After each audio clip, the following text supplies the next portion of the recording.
코로나19 신규 확진자는 10,000명대를 유지했지만 지난주 같은 요일보다는 소폭 증가하면서 감소세가 주춤했습니다. 12월 초 코로나19가 재유행할 가능성이 있다는 전망이 나왔습니다. 취재기자 연결합니다. 최명신 기자. 네, 최명신입니다. 네, 신규 환자가 전날보다는 줄었습니다만 일주일 전보다는 증가했다고요. 네, 오늘 0시 기준 코로나19 신규 환자는 11,040명입니다. 하루 전보다 10,000명 넘게 줄면서 감소세가 이어지고 있습니다. 2주 전보다는 1,100여 명 줄었지만 일주일 전과 비교하면 2,000명 정도 늘었습니다. 월요일 발표 기준으로 확진자가 증가하기는 지난 8월 15일 이후 9주 만입니다. 위중증 환자는 248명으로 엿새째 200명대를 유지했습니다. 하루새 숨진 사람은 11명입니다.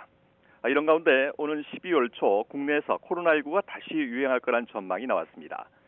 정기석 코로나19 특별대응단장은 코로나19 재유행 감소세가 정체기에 머물고 있고 주간 하루 평균 확진자가 2만 명대인 현 수준이 올겨울 가장 바닥일 수 있다며 더 감소하긴 어려울 것 같다고 말했습니다.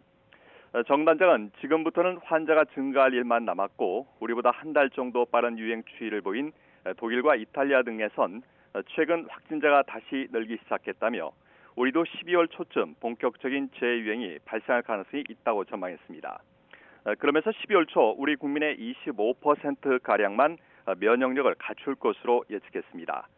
1,300만 명이 코로나19의 면역을 갖출 것으로 보이지만 나머지 3,800만 명은 면역을 제대로 갖추지 못해 이 정도는 재유행에 충분히 대비할 수 없다고 밝혔습니다.